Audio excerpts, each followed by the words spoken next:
Scrutiny చేస్తున్నారు. So అంత strict loss తీసుకొచ్చి ఎవరు ఇప్పుడు పడితే మీరు ప్రస్తావించారు కాబట్టి కృష్ణకాంత్ గారు, ఇతని 12 ఏళ్ళు బెయిల్ మీద ఉన్న జగన్మోహన్ రెడ్డి ఉన్నప్పుడు కేంద్రంలో 11 సంవత్సరాల 5 మాసాల నుంచి ప్రధానమంత్రిగా మోదీయే ఉన్నారు. ఎన్డీఏ నేతృత్వంలో బీజేపీ అధికారంలో ఉంది. నేను ఇందాక నా ఓపెనింగ్ రిమార్క్స్లో అన్నా, ఇంత లగ్జరీ ఎవరికి దొరుకుతుంది అన్నాను నేను, మీరు వింటే గనక. మరి దాని గురించి ఎట్లా అర్థం చేసుకోవాలి?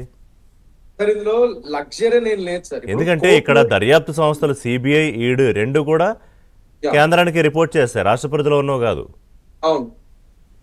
ఇప్పుడు ఒకటి సార్, నేను అదే నాకు అర్థమైంది. నేను ఇప్పుడు ఒకటి చెప్తాను. ఇప్పుడు at end of the day CBI గానీ ఈడీ గానీ ఈ దర్యాప్తు సంస్థలు ఏవైతే సెంట్రల్ ఏజెన్సీస్ ఉన్నాయో అందరూ అనుకుంటారు సెంట్రల్ అనే పేరున్నంత మాత్రాన సెంట్రల్ గవర్నమెంట్ కి ప్రతిదీ వీళ్ళు రిపోర్ట్ చేస్తారు, ప్రతిదీ వాళ్ళ కనుసరణలోనే నడుస్తాయని చెప్పి అనుకుంటారు. అదొక అపోహ. ఇవి ఇండిపెండెంట్ బాడీస్, కాన్స్టిట్యూషన్ పరంగా మన రాజ్యాంగం పరంగా ఇండిపెండెంట్ గా ఫామ్ అయిన బాడీస్. వాటికి ఓన్ స్టాట్యూటరీ లాస్ ఉన్నాయి, వాటికి ఓన్ స్టాట్యూట్స్ ఉన్నాయి. సో వాళ్ళ ఓన్ దీని ప్రకారంగా వాళ్ళు నడుస్తాయి. మా సెంట్రల్ గవర్నమెంట్ చెప్పినంతనో లేదా ఇంకోటి ఏదో గవర్నమెంట్ ఇన్ఫ్లుయెన్స్ చేసే విధంగా నడవవు. అలా నడిచే ఉంటే ఎప్పుడో బాగుపడుతుంది ఈ దేశంలో.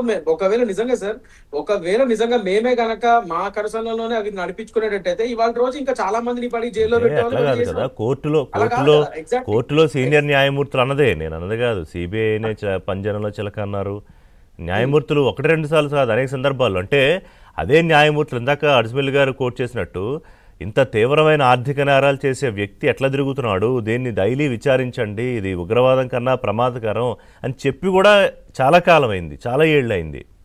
100%. సార్ అదే సార్, అక్కడికే వస్తున్నాను సార్. ఇప్పుడు దర్యాప్తు సంస్థలు వేరు, చట్టము జుడిషియరీ వేరు సార్. ఇప్పుడు దర్యాప్తు సంస్థలు వాటి పనులు అవి చేసేసుకొని ఛార్జ్ షీట్లు ఫైల్ చేయడాలు అయిపోయినాయి. అది కోర్టు ట్రయల్ దశకు కూడా వెళ్ళిపోయినాయి సార్. అదొక దశ. ఇప్పుడు ట్రేడ్ స్టేజ్ ఉన్నప్పటి నుంచి వీళ్ళు దీన్ని తీసుకుంటూ వచ్చారు. అది ఎవరు చేశారు? మన చట్టంలో మనం అనుకున్నా కాదన్నా మన చట్టంలో ఉన్నాయి అవి, ఆ వెసులుబాట్లు. అంటే ఇప్పుడు ఒకటి ఏంటంటే ఆయన బెయిల్ వచ్చింది because he is a public servant కింద ఆయన ఎంపీ కింద, అంతకుముందు ఎంపీ కింద చేస్తున్నాడు, ఆయన సీఎం కాకముందు ఇవన్నీ చేస్తున్నాడు. కాబట్టి ఎగ్జామ్షన్స్ మనకి బెయిల్ ఒక విధంగా బెయిల్ దొరుకుతాయి. ఎందుకంటే ఇప్పుడు మామూలు వ్యక్తికి బెయిల్ దొరకడానికి కండిషన్స్ అవి ఉంటాయి, దానికి చాలా ఇది ఉంటాయి. అదే ఒక ఎంపీ స్థాయిలో ఆల్రెడీ విన్ అయిన స్థాయిలో ఒక పబ్లిక్ సర్వెంట్ దశలో ఉన్న అతన్ని బెయిల్ ఇవ్వడం కొంత ఈజీ. ఎందుకంటే కోర్ట్స్ ఏం చూస్తే ఫస్ట్ మీ పాస్పోర్ట్ సబ్మిట్ చేయాలి, ఫ్లైట్ రిస్క్ కాదు, ఇతను వెళ్ళడు, పాస్పోర్ట్ సబ్మిట్ చేస్తాడు, కోర్టు పర్మిషన్ తీసుకొని వెళ్తాడు. ఈ మెయిన్ ఇంకా ప్లస్ విట్నెస్ ట్యాంపరింగ్ చేయడు, ఎవిడెన్స్ ట్యాంపరింగ్ చేయడు, విట్నెస్ లని బెదిరించడం ఇవన్నీ చేయడు అని చెప్పి ఈ కండిషన్స్, ఈ బేసిక్ కండిషన్స్ ఇవి ఎవరికైనా. అంటే మీరు న్యాయవాది కూడా కాబట్టి ఈ విషయాలు డీటెయిల్ గా అడుగుతున్నాను మిమ్మల్ని. నేను అదే చెప్తున్నా, డీటెయిల్ గా చెప్తున్నా. సో ఇవన్నీ చూస్తుంది కోర్టు కూడా. ఏంటంటే ఇప్పుడు సాధారణ వ్యక్తికి ఈ కండిషన్స్ అదే వర్తిస్తే, ఒక సీఎం అయినా ఎంపీ అయినా ఎవరికైనా అదే వర్తిస్తాయి. సో కోర్టు ఇక్కడ చూసి ఇతను ఒక పబ్లిక్ లైఫ్ లో ఉన్నాడు, ఇతను అంత ఈజీగా అతను ఆస్తులు ఉన్నాయి, అన్ని ఉన్నాయి, ఇవన్నీ వదిలేసి ఇప్పుడు పారిపోడు, ఇతని మీద ఇతను ఇంత బాండ్ సబ్మిట్ చేస్తున్నాడు, షూరిటీలు ఇస్తున్నాడు, ప్లస్ ఇతను పారిపోడు, పాస్పోర్ట్ అవన్నీ కూడా సబ్మిట్ చేస్తున్నాడు కదా అని చూసి, ప్లస్ ప్రజా జీవితంలో ఉన్నాడు, కొద్దిగా అంత ఈజీగా ఆర్థిక నేరస్తుడిలాగా వేరే వాళ్ళగా పారిపోవడం ఒక నమ్మకంతో, ప్రజలు ఓట్లేసి గెలిపించిన నమ్మకంతో అక్కడ కొద్దిగా అలాంటి ప్రివిలేజ్ అనుకుంటాం మనం. ప్రివిలేజ్ కాదు, అదే ఎగ్జాక్ట్లీ ఆ ప్రివిలేజ్. ఇందాక అడ్స్మిల్ గారు చెప్పారు, ఆ ప్రివిలేజ్ ఇస్తున్నామని స్టేట్ అనౌన్స్ చేసేస్తే ఓపెన్ గా. ఇప్పుడు కాదండి, కోర్టుల్లో bail is a rule, jail is an exemption కదా. కానీ రివర్స్ లో ఇది ఎలా అయిపోయిందంటే, ఇతనికి bail is a of course long exemption అయిపోయింది. సో ఇందాక అడ్స్మిల్ గారు చెప్పినట్టుగా ఎస్, జగన్మోహన్ రెడ్డి అనే అతను వ్యవస్థ నుంచి భిన్నంగా ఉన్న ఒక వ్యక్తి, లేకపోతే ఈ చట్టాల పరిధి నుంచో, ఈ దర్యాప్తు సంస్థల పరిధి నుంచో, ఈ ఛార్జ్ షీట్ల పరిధి నుంచో భిన్నంగా ఉన్న ఒక వ్యక్తి అని ఒక స్టేట్ అనౌన్స్ చేసేస్తే అప్పుడు ఈ గంట మనం వేస్ట్ చేయక్కర్లా. లేదు సార్, లేదు అలా కాదు, అది తప్పది. నేనేమంటున్నా అంటే చట్టం ఎవరికైనా ఒకటే సార్, ఒక సీఎం కైనా ఒకటే, ఒక మామూలు పౌరుడికైనా ఒకటే, అలా కాదు. కాకపోతే ఇక్కడ నేను చెప్తుంది ఏంటంటే సార్, అదే సార్, వీళ్ళు ఆర్థిక మనం ఒకటి ఆలోచించట్లేదు సార్. ఇక్కడ ఈయన ఇప్పుడు మనం జగన్మోహన్ రెడ్డి గారి కేసుల గురించి మాట్లాడదాము. మీరు ఇందాక ప్రస్తావించారు హేమంత్ సోరెన్ గారిది, జయలలిత గారిది, లాలూ గారిది. ఇదేం కొత్త కదా, ఇదివరకు కూడా ఇట్లాంటి సీఎంలు పదవులు ఉన్న వాళ్ళు కన్విక్ట్ అయ్యారు, జైలుకి వెళ్ళారు, అది ఇది అని చెప్పి.